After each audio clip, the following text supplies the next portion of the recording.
Oh, wow, folks, today I've got a lot to talk to you about. I mean, it's been a while. It's been a while. I had a nice vacation. I did lots of projects, went places, lots of fishy stuff to go over. Talking very soon. I'll see you in a second.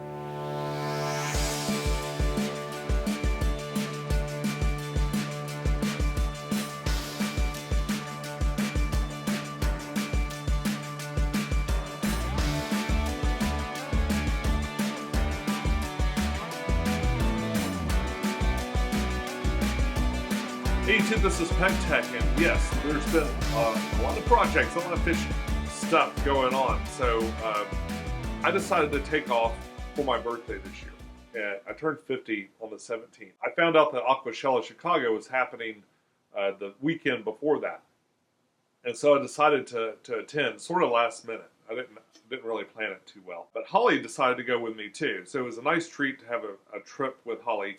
So we made a nice little vacation of it, basically. I think I've gotten to the point where I don't like making vlog videos. Like, I find it boring to go back through every second of my life again. So this time when I went, I shot 2 interviews. I've got 2 main interviews and a couple of the cool things to talk about that I saw along the way. And part of this video will be that. There's time codes down below if you want to skip to other things. But I encourage you to watch because there were some genuinely interesting things, and I've trimmed it down to just the most entertaining parts. Before we go any further, I'd like to take a quick shout out to my Patreons. Thank you so much for the gas money and more, and some meals for me and Holly along the way. This trip was great, both for introducing Holly to the fish keeping community and for a little husband and wife time together that's not burdened with work that's happening soon afterwards or anything like that. In fact, Holly did some paintings while she was there and even got some work while she was there, so that was pretty cool. But these trips are made so much easier by your support, and I really appreciate it. Thank you. Overall, right off the bat, I got to say, Aquashella Chicago seemed successful. It was a lot of fun. Everything was spread way apart, and man, I really liked that. I think a lot of people agreed that was like one of the cool new features. It's not like funneling people through like these little cow troughs like they used to do. It's great for retail because it bogs down and makes everything move really slow as people go past booths and stuff. But it's also bad in that it's just that kind of environment is just, it's not for current year, if you know what I mean. And really, it sucked anyway. I mean, everybody loved it when Walmart just made their aisles 2 feet wider in certain areas. It's an experiment, and people wildly loved it better because nobody likes to negotiate around other people and stuff. Everybody likes to have their little buffer. So good on you, Aquashella, for making that happen this year. I know you had to, but you ought to consider keeping that because it was great. This time around, I did not buy things and bring them back, although I was given a couple of things that I want to show you. In fact, I'm going to I haven't done it yet, but I've got kind of a large product unboxing. This will be sort of a big preview of a bunch of different products. I've got a BioOrb Air. I've already pulled it out and played with it. In fact, my cat's currently living in the box, and it's like it's been up too long. So like I don't know what to do. Like I can't take it away from him. I'm gonna have to put it in the guest bedroom or something to hope he gets bored with it. He won't leave the box. He's always in that box. So I don't know. Maybe I'll incorporate the box into my animal enclosure somehow. But anyway, I need to do a formal unboxing of the BioOrb Air. And also I've got a bunch of stuff from Aqualife and perhaps a mishmash of some other stuff that's relevant to this channel and relevant to fish keeping. I can't remember what's in this bag over here, but I've got a bag of stuff, and I've set it aside to open for you folks. My coolies are going crazy over here. They're swimming everywhere. I think they anticipate food because I'm so close to them. Another thing I did while I was out was I worked on my aquariums over here. Or it's not newly made, but it's kind of been renewed a little bit. And 2 of my more iconic tanks have been broken down. I broke down my Fluval Spec 5-gallon, and I broke down the face tank. And harvested some stuff for that. That's all part of the setup video for a brand new tank, a dirted 20-gallon tank. And so all of that happened like that last week after Aquashella. And so I'm sort of in a log jam of videos to make. So I want you to bear with me.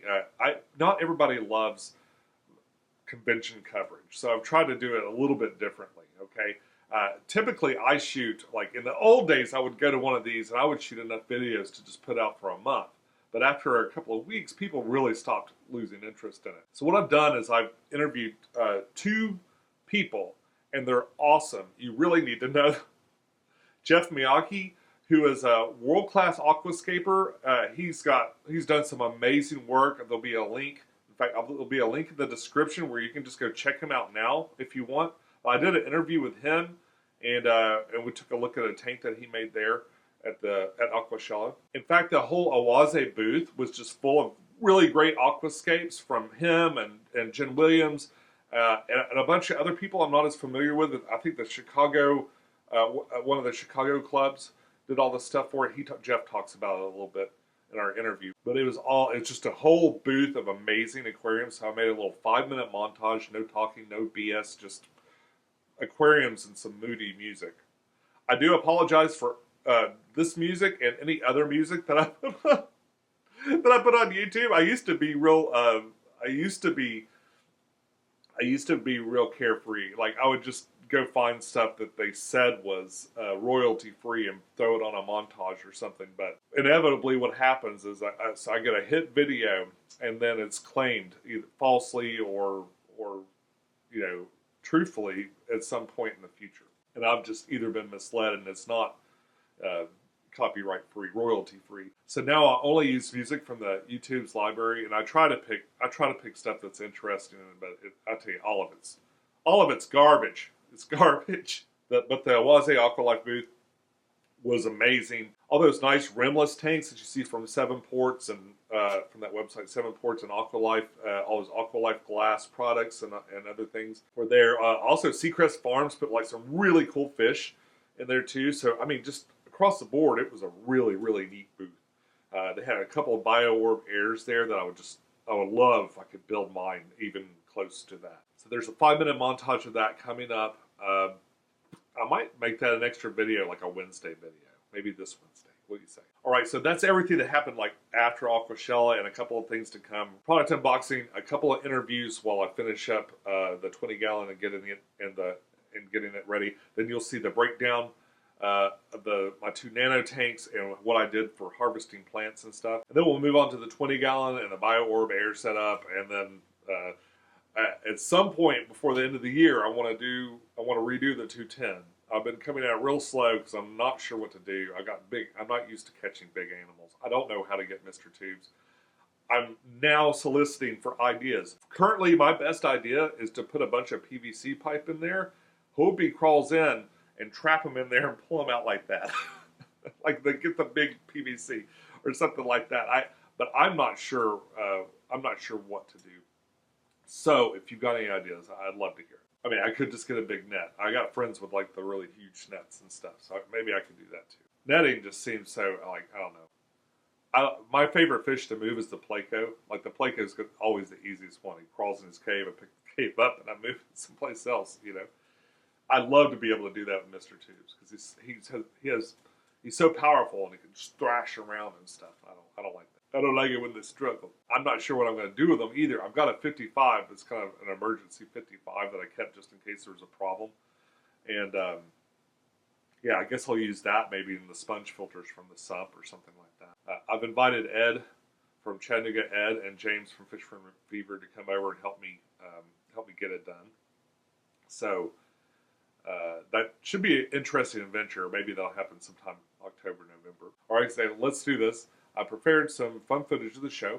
I'm just going to narrate for you guys, and we'll take a quick look at Aquashella. Holly and I arrived kind of late in the afternoon on Friday, and we had just enough time to kind of see the Oase gallery going together. Wow, that's a stack of plants right there. A lot of amazing work. I can't wait to show you guys that later. The YouTube booth was just getting put up and stuff, and people kind of getting settled in. And it was time to go to one of my favorite places. Every year when I go to Chicago so far, I've been treated to Aqualand.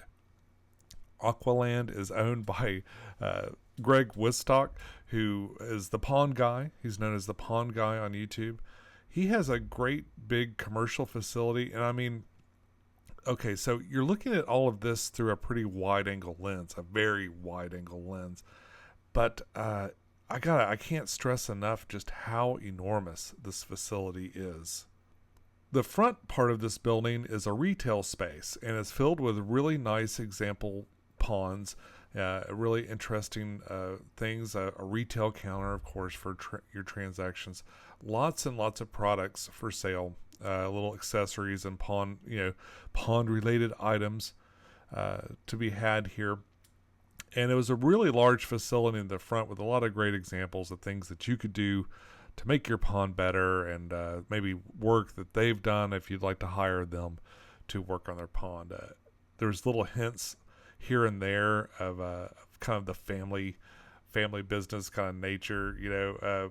They have this little wall with photographs and stuff. I think it probably went missed amongst a lot of the great things to see there. There were really cool terrariums and stuff set up, but there were terrariums and aquariums literally all over the place. But they had a few dedicated areas. A much photographed area is this, and it's where they have this huge koi pond, or indoor koi pond, with this little viewing panel. And they had some really, really great examples of koi fish there. Holly and I spent a lot of time just kind of looking in there at the fish and kind of and enjoying the different views you had of them, both from above and from the little side panel. But really, it was an enormous room, and along the sides of the room, he had all these different types of koi fish. It was kind of dark over there. I made my way over that way, but there's like another terrarium and and just like pod after pod of these koi fish that I suppose are for sale. I didn't really notice a lot of signage or anything like that, apart from a few descriptions. In the back here, there was a couple more really huge terrariums. Holly sort of fell in love with this little turtle, and she and it spent a few minutes staring at each other and enjoying each other's company. There was lots and lots of stuff to see. It was a really neat room. Just it was fun kind of being in there sort of all alone, because I think a lot of people kind of ran past it. Everywhere you went in this facility was enormous. This is their rec room, where I suppose they eat lunch and stuff, and they had a nice little buffet set up with some hot dogs and hamburgers. Me and James from Fish Room Fever and Holly all sat down and had a little bite to eat, which was really nice. Just look at these huge screens and all these things. I wonder what they watch in there. Just outside of that room, they had this little outdoor patio that was really interesting. They have floats and stuff out. If you wanted to go swim with the koi, you were invited to go and swim with the koi. They even had a big slide and stuff. I got to see the majestic Mike fish tank barn as he floated in the sunset. It was quite entertaining. I did not go swimming, but Susie Q did, and maybe a few others. I'm not sure exactly. I was inside, I think, when all that was going on. On the rest of the patio, there's all kinds of personalities hanging out and talking about aquariums, I'm sure, and fish and other things. It was really nice little social event, and it was great to see everybody. Back here, sort of hidden behind all this stuff, is one of something I think is really neat. They've made a grotto, which is basically like a little cave with a waterfall behind it. And I can't imagine trying to maintain one of these. Like, I don't know what it would take to maintain it, but it's a really neat little thing to go in and look at. And there was a shot that I wanted to do with the new camera and stuff, and kind of looking through this waterfall. But yeah, I thought it was really neat the first time I went, like in 2019 when I came to visit. I thought it was cool. And yeah, there's the shot that I wanted to do. I knew I wanted to do that shot when I came in. I wish there was a few less water spots on there, but it was pretty fun. And yeah, I took Holly to the grotto. This place is really into fitness, and we had a look at all the facilities they had to offer. Unfortunately, they only had like the really light dumbbells. These dumbbells are, much too light for, a muscle person like myself. So So we decided to move on. I'm joking, of course. We decided to move on, and I did a little riding along one of their bicycles. This is all on a partial second floor of the upper level of this facility. And so up there, they have a full basketball court. You can see over my shoulder there. They also have an indoor soccer court, which you're going to see. One of the nets has a couch behind it and a big, so you can sit there and watch through the net at the indoor soccer field that's right there. It's funny. There's just so much stuff to do there, so much fun stuff to do there. I don't know how they got anything done, but I bet they're all in great shape. Note that the camera is not very friendly with the wide angle there and my figure. All right, now it's time for Aquashella to officially begin. We have people in line, and since images are so much more powerful than words, I'm just going to put on some tunes and let you guys explore the tunnel on the entrance to Aquashella.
So inside, this is what the YouTube booth was like. It was kind of cool. They set up this cool stage where they did live streams all weekend. I participated in one of those live streams myself with the rest of the Tennessee Fish Mafia.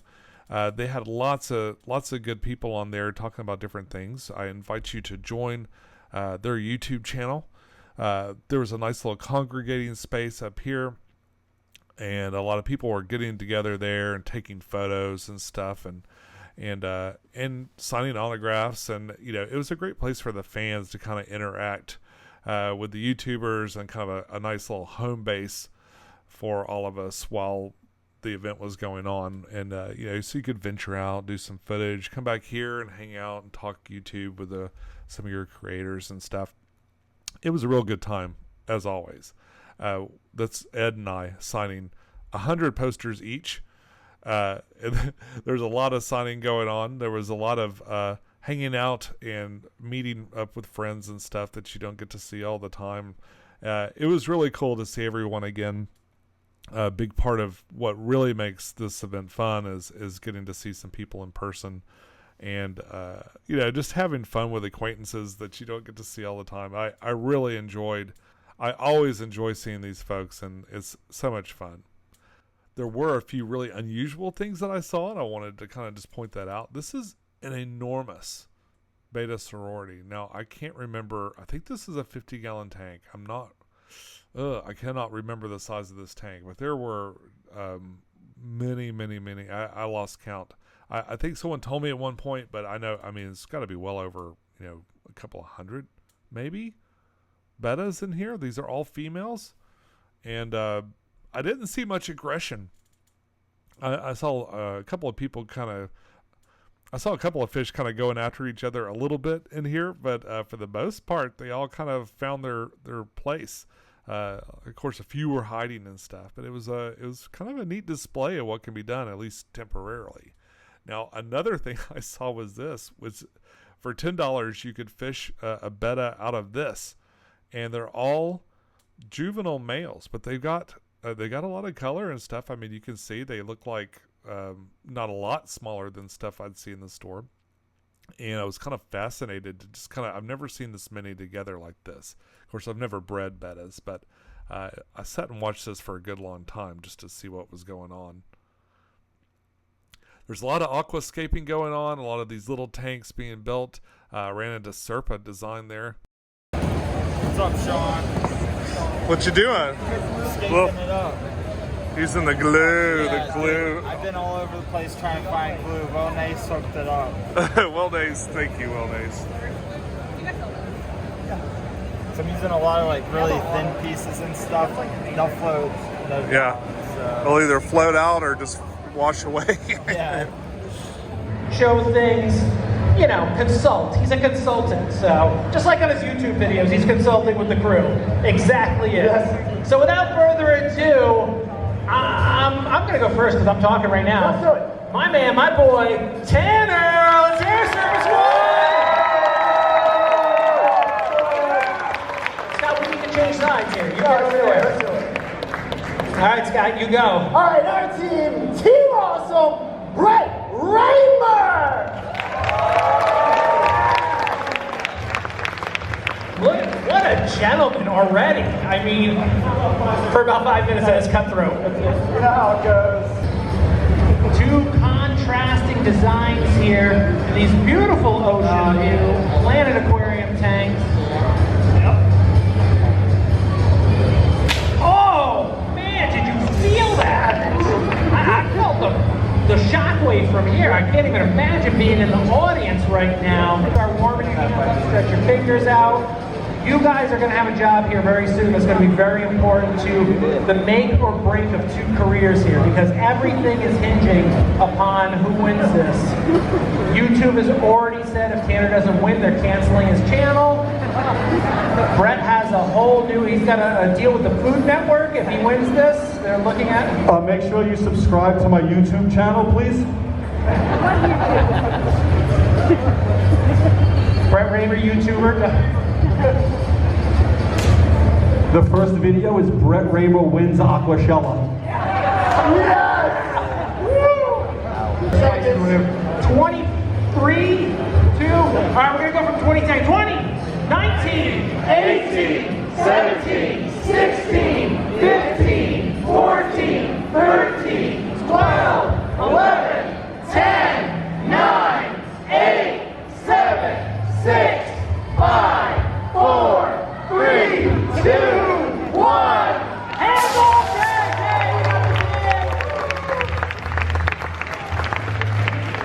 This is my freshwater Las Vegas setup. This is if you were to walk into the middle of Las Vegas in the desert somewhere random, this is what you would come across right here. So I hope you guys enjoy it. All right. I've never been to Las Vegas, but I don't know if it looks like that. Just saying. We got this beautiful river scene here. Just picture all the fish gracefully swimming through the water as it flows across, and just really simple and natural looking. Let the materials do the talking. All right. I think you did an amazing job. Absolutely. A little anorexic. But I think it's, you know, I think you did great. For sure. Definitely. Good job, man. Brett, are you dedicating your skate to anybody in particular? You want to? I'm dedicating my skate to all the judges. Just come see me after the show. I got something for you guys. So. We're gonna get claps for Brett. No, seriously though, it was a lot of fun. I just want to say thank you. These guys, let's give a hand. These guys did an amazing job in the show. Let's give these guys a hand. For sure. I want to thank you for the invite. I really appreciate it. Thank all you guys for showing up. Tanner, thank you for giving me the opportunity to take the champ out. But like I said, this is my skate. I'm really, like I said, a saltwater guy, but I think this is the best I got. So there you go. By round of applause, we're going to judge who the winner is here. We'll start with Brett, and then we'll go to Tanner. All right, let's do it. You guys, hey, Brett, one, let me know, forever!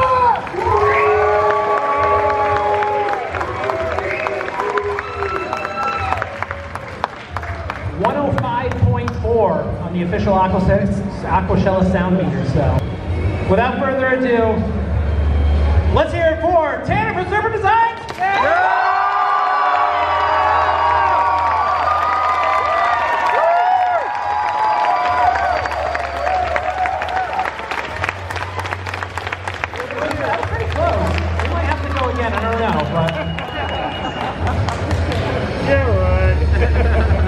Meter's broken. Tanner for the win, 107.4, reigning champion, stays champion!